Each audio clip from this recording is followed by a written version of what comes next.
Да, се враќаме во студиото. Еден, навистина верувам дека и за вас ќе биде инспиративен разговор, особено поради фактот што во пресрет на еден од празниците кои што го одбележуваме за значењето на жената 8 март, може да проговориме и за убавината како една нова димензија, односно насмевката кај жената која што практично треба да биде изнудена секој ден, бидејќи таа го заслужува вниманието.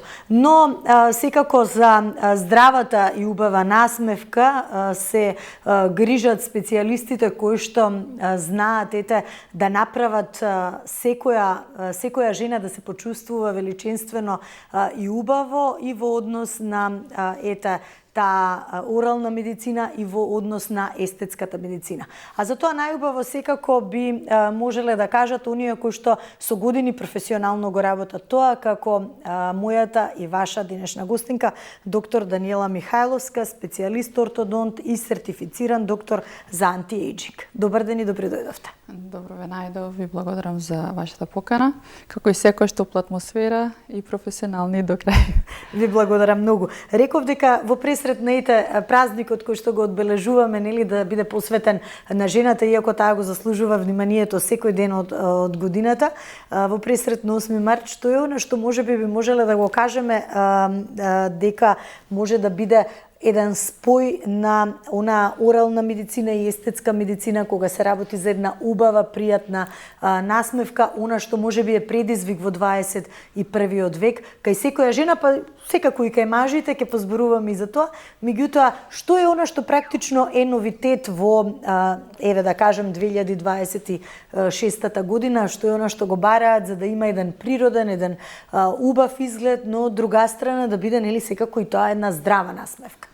Па се вака, како празник, значи не е само празник еден ден на жената, нели?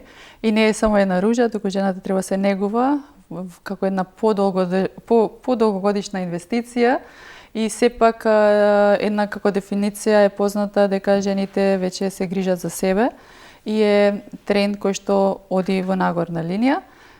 Новитетите во естетиката се доста интересни во однос на оралната или стоматолошката дентална медицина, се оние холивудски насмевки, бели заби, винири, лушпици, познатите малку по-хируршко интервентни импланти, но сепак ако недостасува заб за брза надокнада, за имна правилна убава насмевка, а во однос на естетиката антиејџингот се сите оние нехируршки третмани кои што се надополнети со биостимулатори, се надополнети со хилонски филери, ботокси, плазма, мезококтели, плејада на сега познатите полинуклеотиди, пептиди, сепак е таа регенеративна медицина интересна. Работите повеќе од 15 години на ова, практично сте пионер во она што се нарекува естетска медицина, покрај денталната медицина. Да. И генерално како може да го опишеме, дали е овој антиејџинг инвестиција во самодоверба кај жената? Да, токму е тоа, значи на дополнувањето и самодовербата е најбитно. Антиејџингот не е една борба со бришење на годините, значи тоа е еден правилен и интелигентен менеджмент во однос на биолошкото старење. Така да токму како збор, сега тоа нормално доаѓаат од странските земји, но сепак е да се спречи старењето. Ние секој тежнееме не да направиме трансформација, туку да изгледаме природно, да вложиме во себе за да потрае тоа. До скоро беше 10 години да сме помлади, сега малку оди границата и 15 години ги бараме. Малку на шала, но така. Значи секој сака да биде жена самоуверена, значи да има свој природен изглед, но ако се може да се коригира нешто, зашто да не?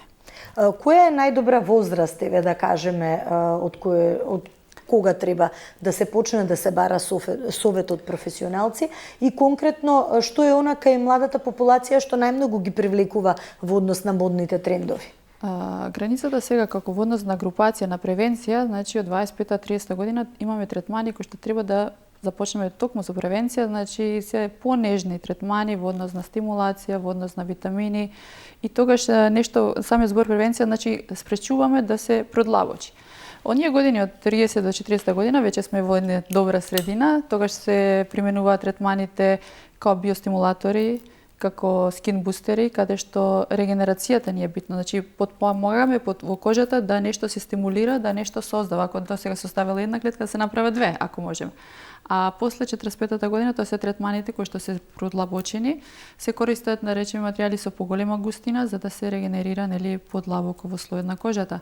Трендот младите нормално секој сакаат да имаат контурирано лице, сакаат да имаат истакнати усници, сакаат да имаат бели зъби, сакаат да имаат анатомски, да речеме, компјутеризирана дигитална насмевка која што малку не униформиса, но сепак модата, како и се во животот, оди на таа страна. Тоа се трендови кои што можеби имаат некое временско значење, меѓутоа како да се постигне еден баланс да тоа биде потрајно, имајќи во предвид дека можеби желбата е сега и полесна, брза комуникација, информација која што лесно доаѓа преку социјалните мрежи до нив, можеби и поистоветување со познатите личности, па желбата да се идентификуваат со нив. Значи како професионалци, како доктори со искуство и почетници да се, сепак јас тргнувам од себе, треба да се направи една добра анализа и план.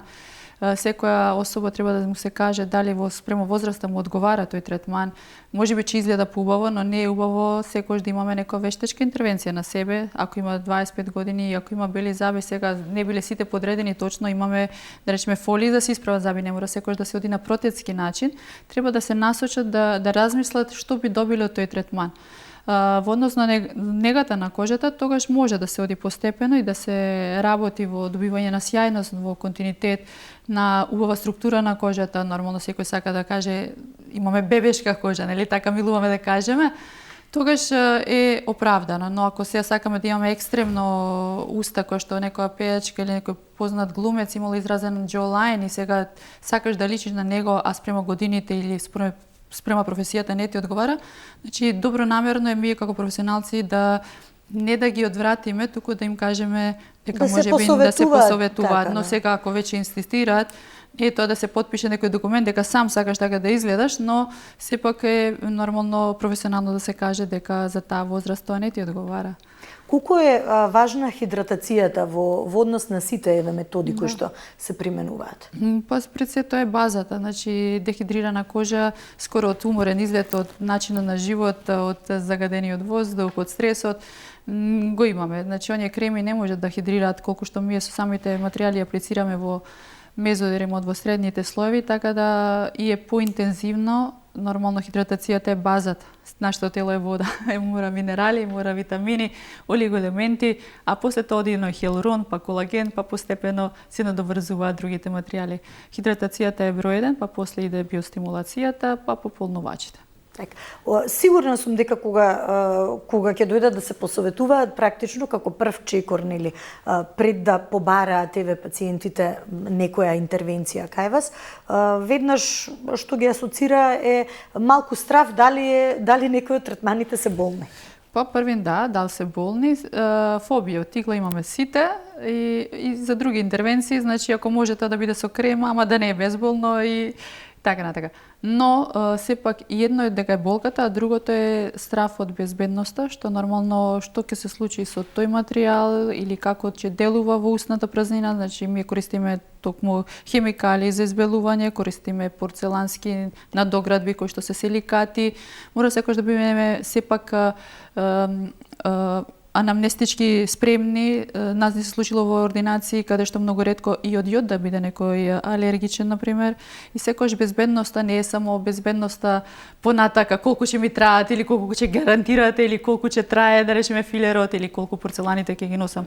За нас како доктори не е битна она друга безбедност, да не се случи, затоа сме пред се доктори и тоа да го елиминираме во максимум.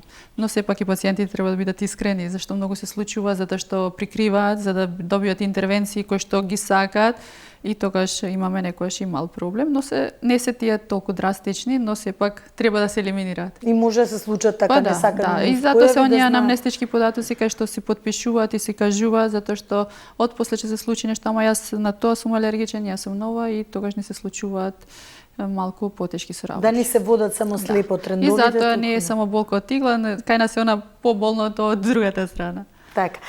Еден интересен тренд, особено кај помладите, е дека прерано започнуваат со винири, што ги споменавте на почетокот, и дали се бара само една белина или една практично хармонија на целиот лик?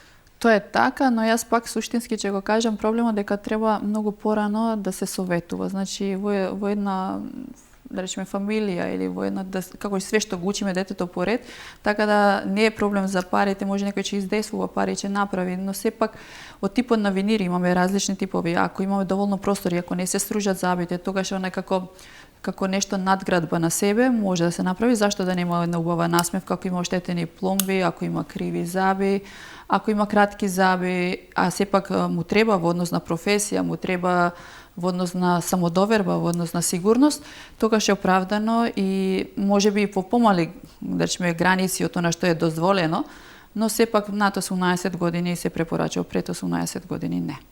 Дали белењето на забите може да се каже дека станува понекогаш и зависност своевидна, да ја кажем? Зависност да, но сепак пак ќе кажам, оние маркетинг слики, оние маркетинг избелувачи се едно. Сите тие глумци и пејачи имаат токму такви лушпици. Материјалот за белење е сепак пероксиди, тоа се избелувачи на забите, како што се фарбаме коси, нели така. Траат одреден период. Не може да имаш трајно бела насмевка и така да уз конзумирањето на храната, уз пијалоците, назни се враќа тоа пребојување и сега тука значи треба 2-3 пати во годината да се направи тој третман за да се одржи избелувањето. А кога се ставаат тие нели лушпици и ламинати, тогаш избелувањето е потрајно.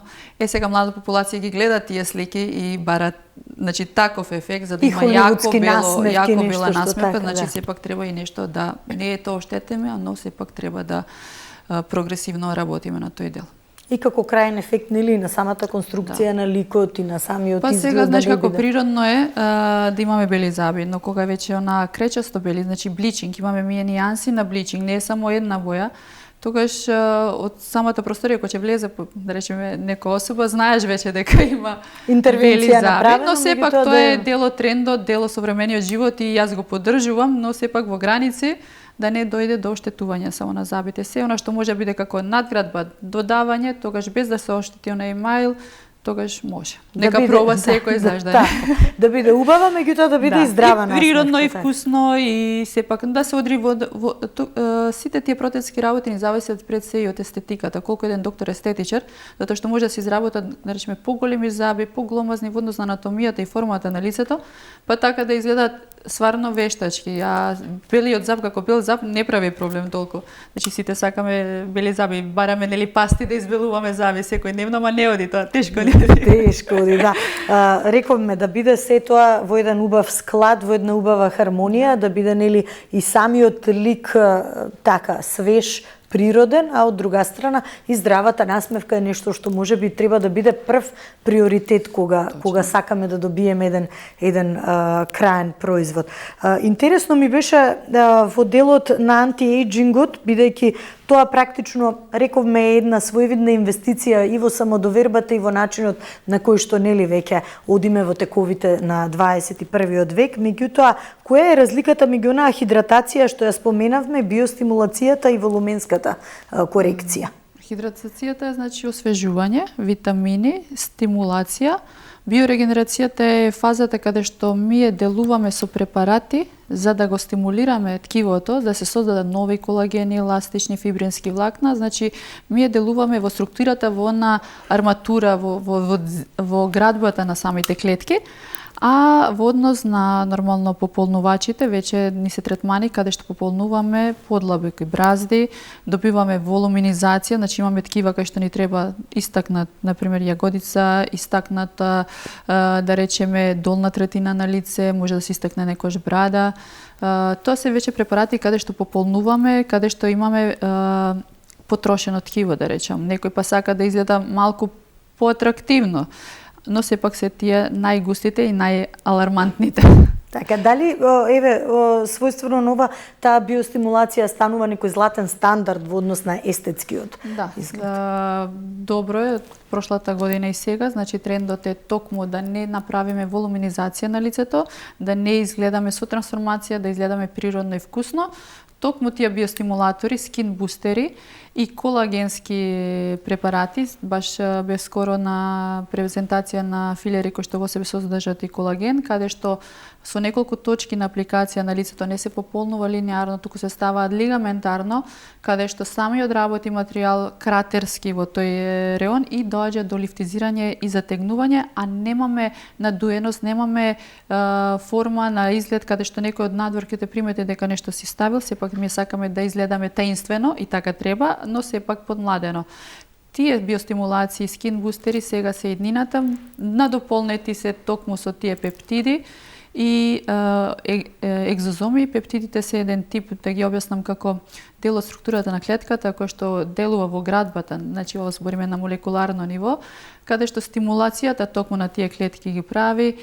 Екзозомите се партикули, фрагменти исто од клетките, каде што се носачи на тие протеини, на тие сигнали, каде што му дава информација на секоја клетка на клеточно ниво да се активира и да создаде. Значи, како медикаменти пиеме нешто за да стимулираме, а не изгледаме надуено, извештачено.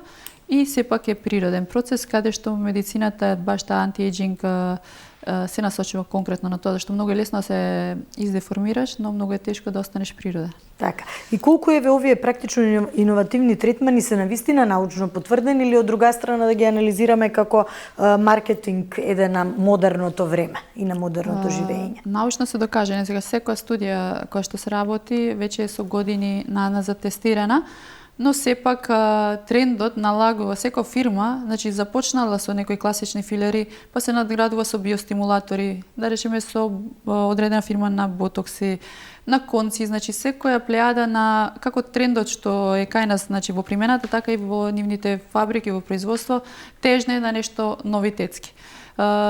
Сепак наше да одбереме квалитетни сертифицирани материјали, најбитно е тоа затоа што на пазарот има доста материјали.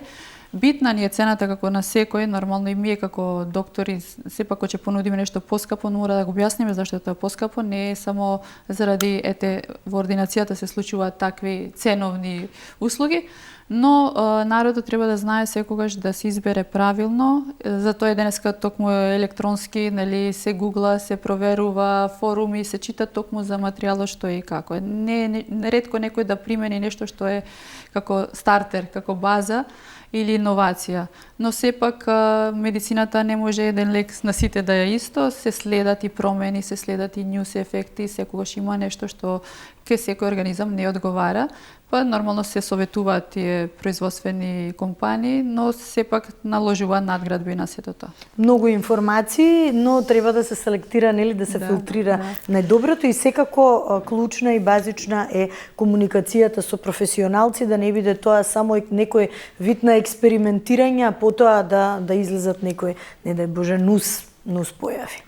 Точно, секако како кажав, треба да се оди кај сертифицирани доктори, барем со некој искуство, затоа што многу е ретко да се снајдеш во ситуација каде што може да се направат и помали компликации, можеби не се тие толку здравствено загрозувачки, но има и компликации кои што се. Во однос на доктори со искуство, затоа што знаат да се снајдат, знаат да применат соодветни материјали. И сепак во однос што го бара пациентот да биде задоволни. Сепак ако некој, баш имаме пациенти каде што дошол да стави филер, да направи лифтинг, јас морам да му кажам дека да, ти само ќе се пополниш, нема да го имаш ефект и после ќе биде контраефектот од третманот за кој што се дошле. Значи ако треба да се користат конци за лифтинг, ќе се понуди тоа. А ако веќе не можеме со тој антиејджинг, ќе се препорача нормално хирургија, скалпер, пластика, што е ферски да се примени, неколи да се полни пациентот со филери, лажна надежда му се дава, значи имаме уништување на пред се и на егото, и на сигурноста, и на изгледот, што не сме направиле една убава целина на крај. Споменавме модерна жена, модерен маж, трендови, ништо што го бараат и мажите и жените.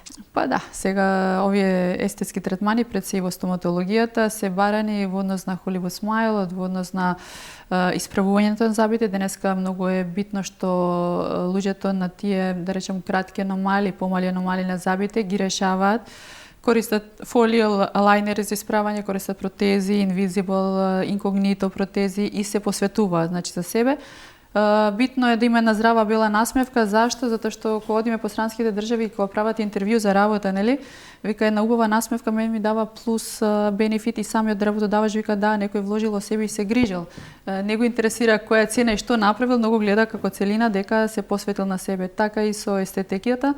Мажите се денеска посвесни, значи оние третмани на ботокс на чело, околу очи, нозолабијални, джолајно, тие се фактички и третмани на мажи, кои што ние можеби и жените им ги преземавме. И па ги бараат, или тие сакаат да бидат во текст со трендовите, бидејќи практично станува убавината некој вид на статусен символ, во смисла дека навистина секој сака да изгледа нели и поприродно и поубаво, па тоа во крајна линија можеби и носи една. Па сега знаеш идат сега периоди каде што например во една фамилија се женава се негува, а мажов за поставене малку, така да малку кога се во парк кога ги гледаш не одговара спрема годините. Треба да се следат баланс. Така, добро, тоа е сега начин на живот, не мора секогаш, значи сепак ние секогаш треба да стоиме природни, кој како сака, така нека се негува. Ова се третмани кои што малку се инвазивни, малку се аплицираат некои материјали, но со одредена доза. Така. Секако, значи ова ќе биде можеби мотив повеќе за дамите да си направат една можеби интервенција која што ќе донесе некоја внатрешна убавина, но надворешна радост. Секој сака кога ќе се погледне или во огледало да се чувствува задоволен од себе си. Точно, значи секој треба да изгледа онака како што се чувствува. Поклонот е као поклон за себе, самите сме се наградуваме. Пред се свеста да се биде жена, да се биде горда на се она што во секојдневието се соочуваме. Жената нели има денеска многу улоги. Од професионале со жена лидер, од мајка, од да речем чисти по дома, средува, но сепак треба да изгледа како дама пред се за себе и да биде самоуверена.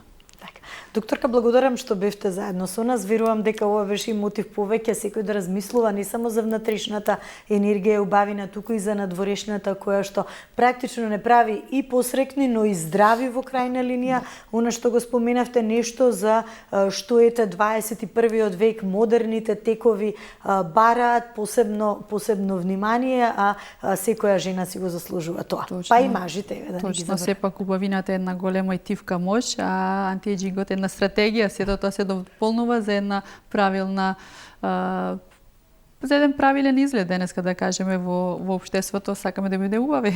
Така. Ви благодарам многу што бевте заедно со нас. Секако ќе имаме и уште многу прилики да поразговараме. Ова се модерни текови кои што рековте не може да стојат статично, туку бараат нели осовременување, новите текови да се следат и така. Ви благодарам уште еднаш. Почитувани, правиме кратка пауза, но останете со нас. Имаме уште една тема што верувам исто така ќе биде можне инспиративна, а се однесува на образованието. Се враќаме за кратко.